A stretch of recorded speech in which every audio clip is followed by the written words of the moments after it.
નમસ્કાર, આપ જોઈ રહ્યા છો ઇન્ડિયા ન્યૂઝ ગુજરાતનું ખાસ બુલેટિન આપણું ગુજરાત સમાચારની શરૂઆત કરીએ તો હવે આપણે વાત કરીશું આમોદની. તો આમોદ તાલુકાના રાણીપુરા ગામમાં ચાલી રહેલા ગેરકાયદેસર માટી ખોદકામ સામે ગ્રામજનો રસ્તા પર ઉતરી આવ્યા છે.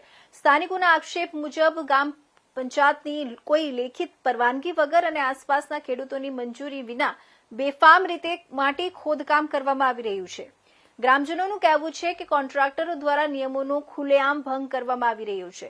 10 થી 15 ટન ક્ષમતાવાળા ગ્રામ્ય રસ્તાઓ પર 40 ટન જેટલા ઓવરલોડ ડમ્પરો દોડાવવામાં આવતા નવા બનેલા રસ્તા અને નાળાઓ તૂટી પડ્યા છે, જેના કારણે નાના વાહન ચાલકો અને ગામ લોકોને જીવના જોખમે પસાર થવું પડી રહ્યું છે.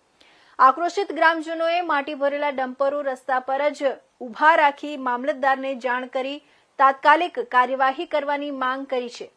રાણીપુરા, નવા વાડિયા અને જૂના વાડિયા વિસ્તારોમાં રસ્તાઓની દયનીય હાલતને લઈને લોકોમાં ભારે અસંતોષ જોવા મળી રહ્યો છે. સ્થાનિકોએ ખાણ ખનીજ વિભાગ અને સંબંધિત અધિકારીઓની કામગીરી સામે પણ સવાલો ઉભા કર્યા છે. ગ્રામજનોનો આક્ષેપ છે કે જો નિષ્પક્ષ તપાસ થાય તો સમગ્ર મામલે મોટું કૌભાંડ બહાર આવી શકે છે. ગ્રામજનોએ ગેરકાયદેસર ખોદકામ પર તાત્કાલિક રોક, ઓવરલોડ વાહનો સામે કાર્યવાહી, રસ્તા અને નાળાઓનું સમારકામ તેમજ જવાબદાર અધિકારીઓ અને કોન્ટ્રાક્ટરો સામે કાનૂની કાર્યવાહી કરવાની માંગ કરી છે. હાલ ગામમાં પરિસ્થિતિ તણાવપૂર્ણ બની છે.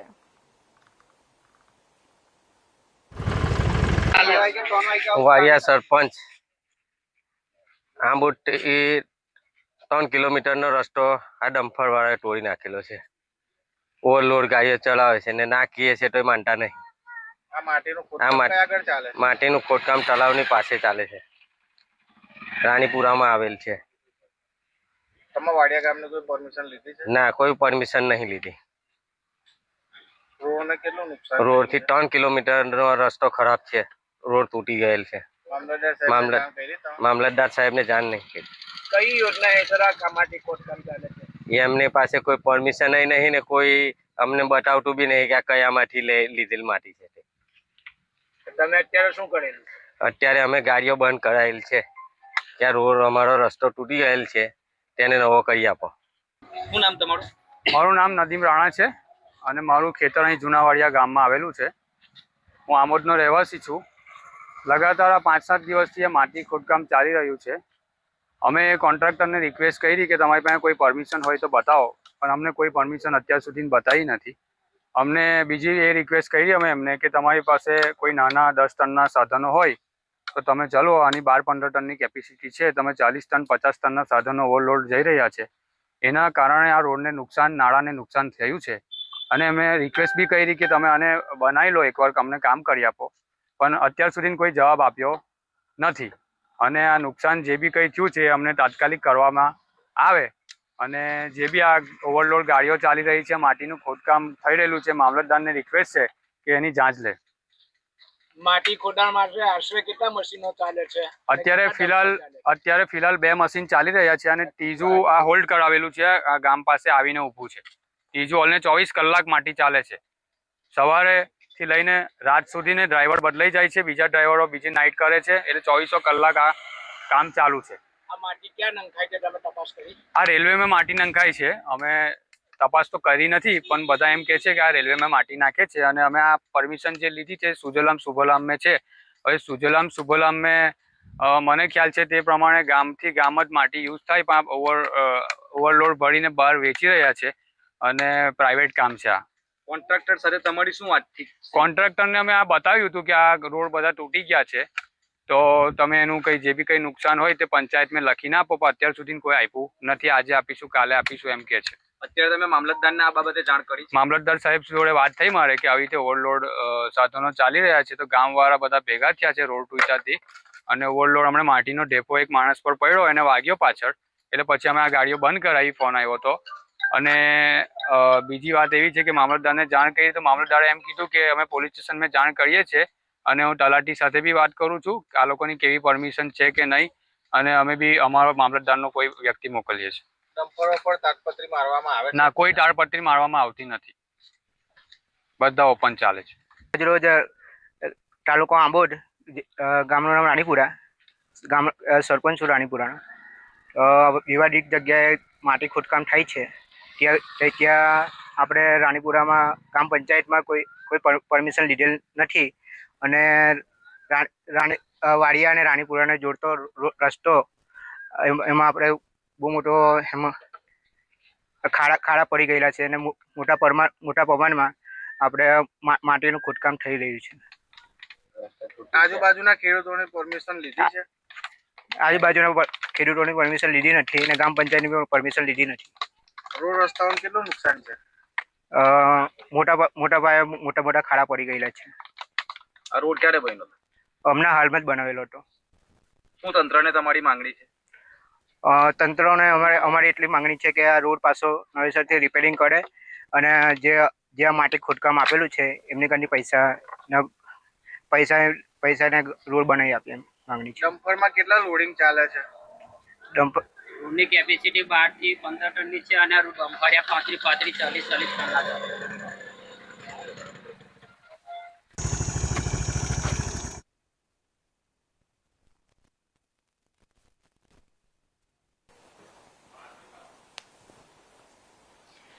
તો આપણે વાત કરીશું ભરૂચની. ભરૂચ શહેરના વોર્ડ નંબર 2 ના વિવિધ વિસ્તારોમાં છેલ્લા ઘણા દિવસોથી વીજ પુરવઠો અત્યંત અનિયમિત બન્યો છે, જેના કારણે સ્થાનિક રહેવાસીઓ ભારે મુશ્કેલીઓનો સામનો કરી રહ્યા છે.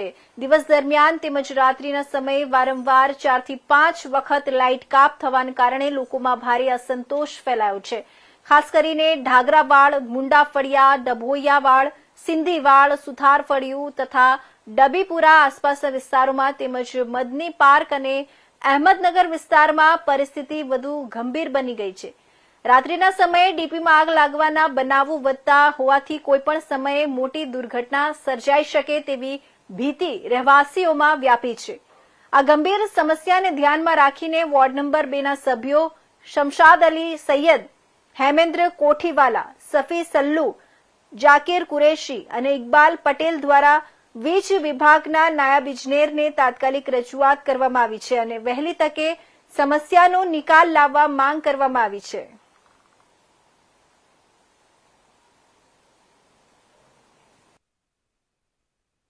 ભરૂચ શહેરના વોર્ડ નંબર 2માં ખાસ કરીને ઢાંગરાવાડ, મુંડાફલિયા, નાના ડભોઈયાવાડ, સુતારફળિયું, ડબીપુરા એના સહિતના આસપાસ વિસ્તારોમાં તેમજ સોસાયટી વિસ્તાર, મદની પાર્ક, અહેમદનગર, રેહાન ફ્લેટની આસપાસના વિસ્તારોમાં જે વારંવાર વીજ કાપ કરવામાં આવે છે.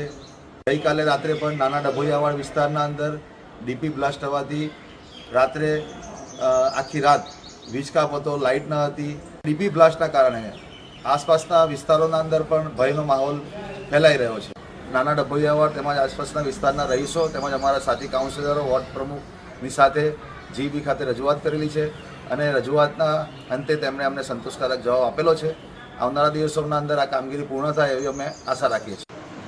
અને રવિપુરાના આસપાસના મકાનો છે ત્યાં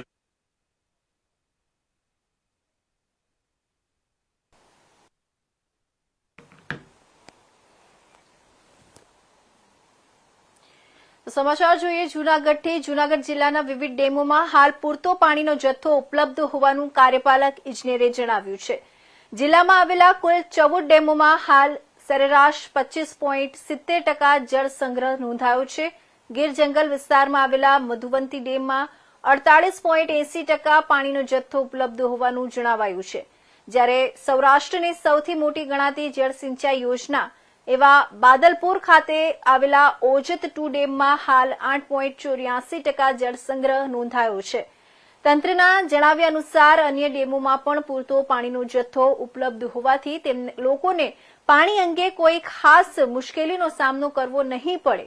સાથે જ ઉનાળો લાંબો સમય સુધી ચાલે તો પણ પાણી પુરવઠો જળવાઈ રહે તેવી વ્યવસ્થા તંત્ર દ્વારા કરવામાં આવી હોવાનું જણાવાયું છે.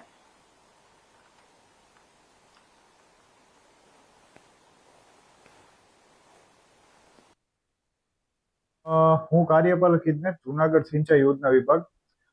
મારા અંતર્ગત કુલ 14 જેટલા ડેમો આવે છે. 11 જેટલા સ્પેસિફાઈડ એટલે ખાસ કેટેગરીના ડેમો આવે છે, જેના અંદર હાલમાં એટલે કે 12 મેના રોજ પાણીની સ્થિતિ કંઈક આ પ્રકારે છે. મધુવંતી ડેમ જે છે એમાંથી 48.80% જેટલું ફિલ છે, ભરેલો છે. એમાંથી અત્યારે હાલમાં સિંચાઈ શરૂ છે, કેનાલો શરૂ છે. ઓઝત 2 ડેમ કે જે 8.84% ભરેલો છે, એમાં રિપેરિંગ કામ શરૂ છે. આ ડેમમાંથી સિંચાઈની કામગીરી પૂરી કરવામાં આવેલી છે અને પીવા માટેનું જે પાણી છે એ પર્યાપ્ત માત્રામાં 2 મહિના પૂરતું ઉપલબ્ધ છે. બાંટવા ખારો ડેમ, એમાં આપણે નદીમાંથી લિફ્ટિંગ કરીને સિંચાઈ કરીએ છીએ, એ 14.76% ભરેલો છે. ડિસેમ્બરમાં એમાં આપણે પાણી છોડી અને સિંચાઈનો લાભ આપેલ છે. શાહપુર વિયર જે છે એ 78.60% ભરેલો છે. વંથલી વિયર જે છે 87.07% ભરેલો છે. આ બંને જે છે રિચાર્જ પ્રકારની સ્કીમો છે, એના અંદર જે છે સીધી સિંચાઈ નહીં થતા જમીનમાંથી પાણી ઉતરીને જમીનના તળ ઊંચા આવે છે, એ આટલા માત્રામાં ભરેલો છે.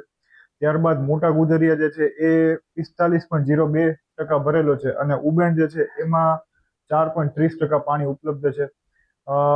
મોટા પ્રમાણમાં આપણે કહીએ તો પાણી હાલ ઉપલબ્ધ છે અને ચોમાસું જે છે 15 જૂને આવવાની સંભાવના છે. ત્યાં સુધી પાણીની કોઈ પ્રકારની તંગી સિંચાઈમાં અથવા પીવાના પાણીમાં પડે એની સંભાવના ખૂબ ઓછી છે. તો વડોદરાના બાપોદ પોલીસ સ્ટેશન વિસ્તારની સાંઈધામ સોસાયટી હાલ તસ્કરો માટે સોફ્ટ ટાર્ગેટ બની ગઈ હોય તેવું જણાઈ રહ્યું છે. તેવી સ્થિતિ સર્જાઈ છે. 2 દિવસ અગાઉ અહીં ચોરીની ઘટના બની હતી, જેમાં અંદાજિત 1 લાખ રૂપિયાની મત્તા ચોરાઈ હતી. જોકે તે ઘટનાનો ભેદ હજુ સુધી ઉકેલાયો નથી. ત્યાં આજે ફરી એક વખત બપોરના સમયે તસ્કરોએ એક મકાનને નિશાન બનાવ્યું.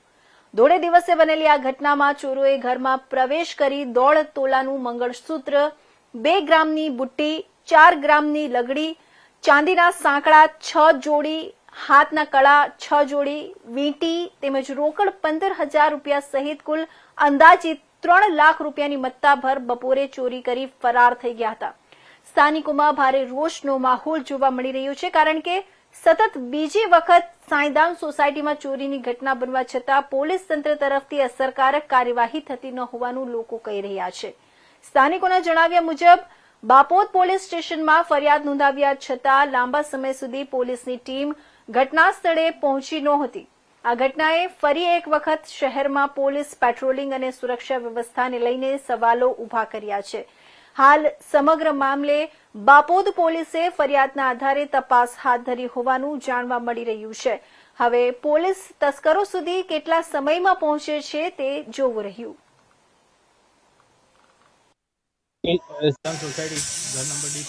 બપોરના મારા ઘરે ચોરી થઈ છે અને 4 વાગે હું 3:30 થી 4 ના અંદર હું આવીને જોયું મેં જોયું ત્યારે પાછળનો દરવાજો ઓપન હતો અને તિજોરીનામાંથી સામાન બધો વિખરેલો હતો. 4 વાગ્યાની આસપાસ મેં ફોન કર્યો 100 નંબર પર, કમ્પ્લેન નોંધાઈ. પોલીસવાળાઓએ મને પછી સામેથી થોડા ટાઈમ પછી ફોન કર્યો અને ત્યાં કમ્પ્લેન લેવા માટે મને ત્યાં બોલાવ્યો, પણ હજુ સુધી અહીંયા કોઈ આવ્યું નથી. અહીંયા આગળ 2-4 દિવસ પહેલાં અહીંયા આગળ ચોરી થઈ છે. આ અવનવાર બનાવ બન્યા કરે છે અહીંયા, તો જેના કારણે પોલીસ ખાસ કાર્યવાહી કરે અને જે અત્યારે અમારું જે નુકસાન થયું છે એના કાર્યવાહી કરે અને એનું અમને શું કહેવાય વળતર અપાવે. ચોરની ધરપકડ કરે. કયા પોલીસ સ્ટેશનમાં તમે ફરિયાદ નોંધી? બાપોદ પોલીસ સ્ટેશનમાં. બાપોદ દિવસ દરમિયાન કેવી રીતે શું? હા, એટલે આ તો ગંભીર જ કહેવાય, કારણ કે આ અત્યારે બીજો કેસ આવો થયો છે. કારણ કે 4 દિવસ પહેલા જ અમારા અહીંયા સોસાયટીમાં બીજી એક આગળ સેમ જ ચોરી થઈ છે. એમને એવું જ હતું કે પાછળથી જ દરવાજો એમને તોડેલો છે અને અમારો ઘરનો પાછળથી જ દરવાજો તોડેલો છે. શું તમને લાગે છે કોઈ જાણ બેજુનો હાથ હોય એવું? હવે રોડ પરનું ઘર હોવાથી લાગે તો છે કે અહીંયા આવનારા કોઈ જે છે ચોર એ ધ્યાનમાં જ રાખીને જાય છે અને પછી થોડા ટાઈમમાં અત્યારે અમારે ત્યાં થઈ, હવે આગળ બીજા કોઈના ત્યાં એ પણ થઈ શકે છે. તમે ક્યાં ગયેલા અને તમને કેવી રીતે જાણ હતી? હું મારી સાસરીમાં ગયેલો, મારી વાઈફને અને મારી છોકરીને મૂકવા માટે એમના ઘરે. તો ત્યાંથી જ મને હું આવ્યો ત્યારે મેં જોયું કે ઘરના તાળા તૂટેલા હતા, ત્યારે મને જાણ થઈ. કુલ કેટલાની મુદ્દા ગઈ તમારી? 3-3.5 લાખ રૂપિયા જેવું. શું નામ તમારું? આકાશ રાજભાઈ ચૌધરી.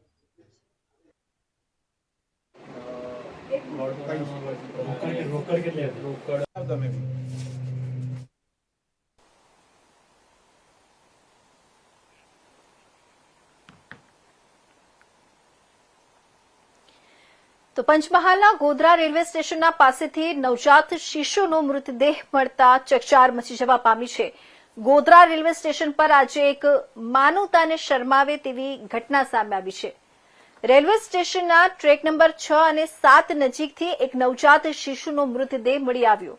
ઘટનાની જાણ થતાં જ રેલવે પોલીસ તાત્કાલિક ઘટના સ્થળે દોડી ગઈ હતી. પોલીસે નવજાત શિશુના મૃતદેહનો કબજો મેળવી કાયદેસરની કાર્યવાહી હાથ ધરી છે. શિશુના મૃતદેહને ગોધરા સિવિલ હોસ્પિટલમાં પીએમ રૂમ ખાતે ખસેડવામાં આવ્યો છે. કોઈ અજાણી વ્યક્તિએ પોતાનું પાપ છુપાવવા માટે નિર્દોષ નવજાત શિશુને આ રીતે ત્યજી દેવામાં આવ્યો હોય એવી સ્થાનિક વર્તુળોમાં આશંકા વ્યક્ત કરવામાં આવી રહી છે. રેલવે પોલીસે આ મામલે ગુનો નોંધીને આસપાસના સીસીટીવી ફૂટેજ અને અન્ય પુરાવાઓના આધારે તપાસ તેજ કરી છે.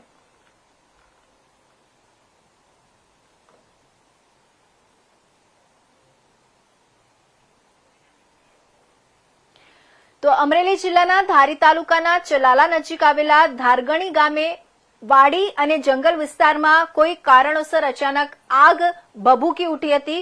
આગ લાગતા આસપાસના જ વિસ્તારમાં અફરાતફરી મચી ગઈ હતી અને સ્થાનિકોમાં ચિંતા ફેલાઈ હતી.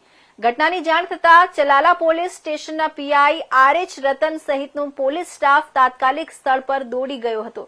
સાથે જ ફાયર વિભાગને જાણ કરવામાં આવતા સાવરકુંડલા ફાયર ટીમ પણ ઘટના સ્થળે પહોંચી હતી. ફાયર ટીમ અને ચલાલા પોલીસની સંયુક્ત કામગીરી દ્વારા ભારે જહેમત બાદ આગ પર કાબુ મેળવી લેવામાં આવ્યો હતો. સમયસર આગ કાબુમાં આવતા તંત્રએ હાશકારો અનુભવ્યો છે. હાલ પરિસ્થિતિ સંપૂર્ણ નિયંત્રણમાં હોવાનું જાણવા મળી રહ્યું છે.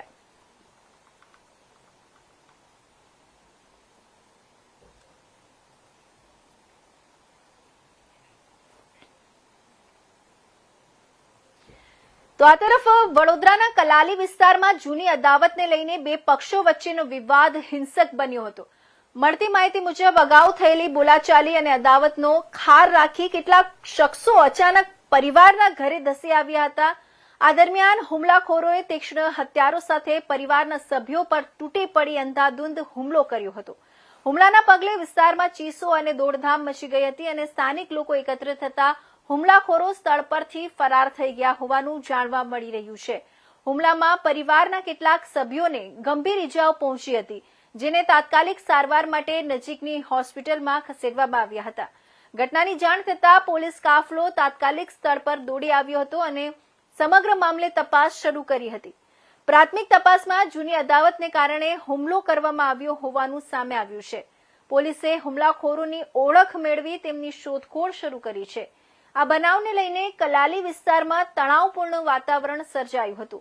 હાલ સમગ્ર મામલે પોલીસે ગુનો નોંધી આગળની કાર્યવાહી હાથ ધરી છે.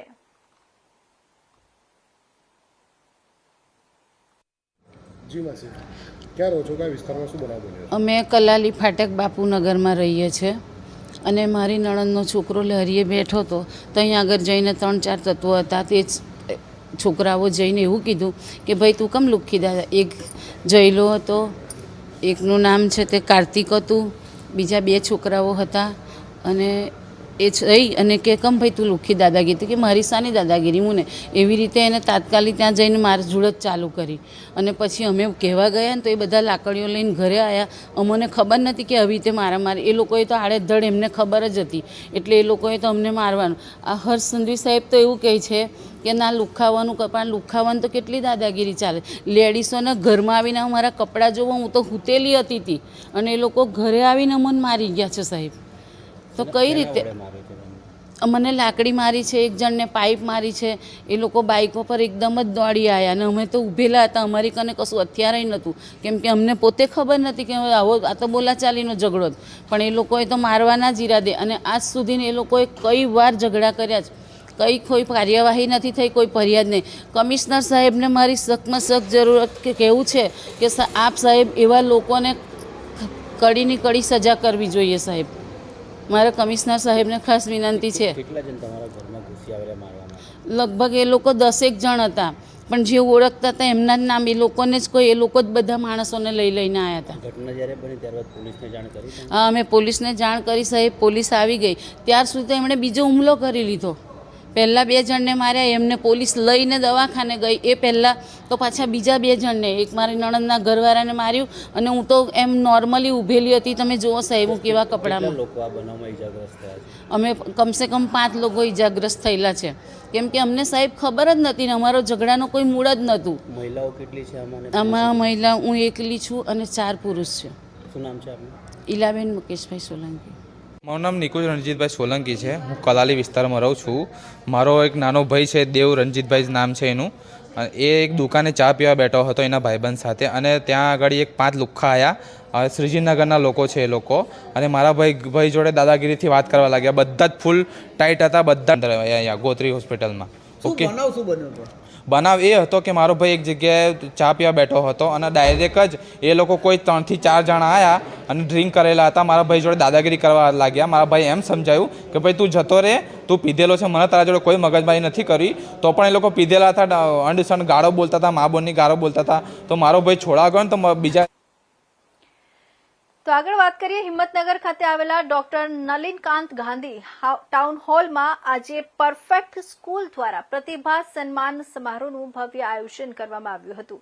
આ સમારોહમાં એસએસસી અને એચએસસી બોર્ડ પરીક્ષા 2026માં ઉત્તમ પરિણામ મેળવનાર વિદ્યાર્થીઓનું સાબરકાંઠા અરવલ્લીના સાંસદ શોભનાબેન મહેન્દ્રસિંહ બારૈયા તથા સાબરકાંઠા જિલ્લા પોલીસ વડા ડોક્ટર પાર્થરાજસિંહ ગોહિલના હસ્તે સન્માન કરવામાં આવ્યું હતું.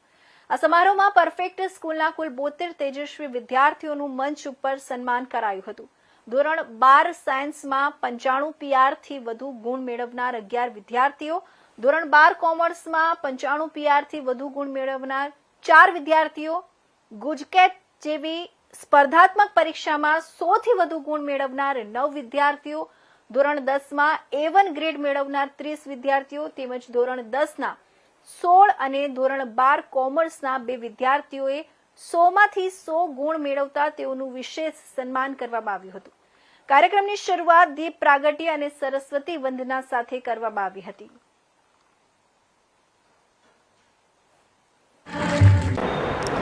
આજે પરફેક્ટ સ્કૂલ દ્વારા એસએસસી સાયન્સ અને કોમર્સના વિદ્યાર્થીઓને અભિવાદન સમારોહ રાખવામાં આવ્યો હતો, અને 99.9% રેન્ક સાથે ઓમ ઠક્કરનું પણ આજે સાબરકાંઠા જિલ્લામાં પ્રથમ આવવા બદલ એમને શુભેચ્છાઓ પાઠવી હતી. પરફેક્ટ સ્કૂલે હર હંમેશા બાળકોના ભવિષ્ય માટે અને બાળકોના શિક્ષણ માટે ખૂબ ચિંતિત હોય છે, અને એ પ્રમાણે છેલ્લા 3 વર્ષથી 100% પરિણામ પણ લાવે છે. એટલે સ્કૂલના તમામ સ્ટાફને અને તમામ વિદ્યાર્થીઓને પણ હું મારી શુભકામનાઓ પાઠવું છું કે આવનારા સમયમાં પણ આવી જ રીતે સારું રિઝલ્ટ મેળવી અને શાળાનું, વાલીઓનું તથા એમના માતા પિતાનું, રાજ્યનું અને દેશનું નામ રોશન કરે એવી મારી શુભેચ્છાઓ છે.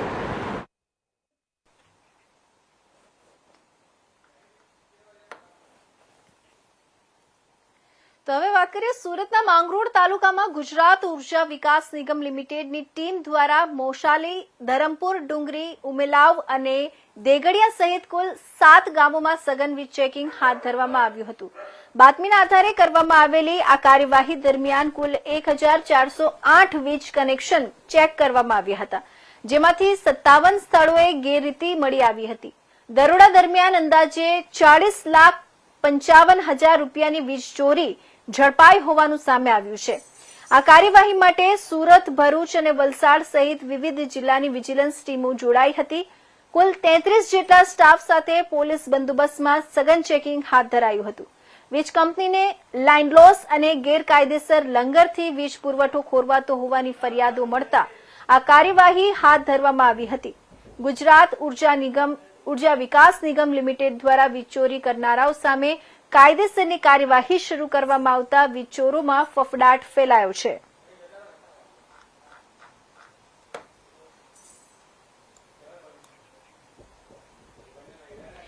તો આ હતા આજના અત્યાર સુધીના ખાસ બુલેટિન, આપણું ગુજરાતના મહત્વના સમાચારો. નવા સમાચાર સાથે ફરી મળીશું. ત્યાં સુધી જોતા રહેજો ઇન્ડિયા ન્યૂઝ ગુજરાત અને રજા આપશો. નમસ્કાર.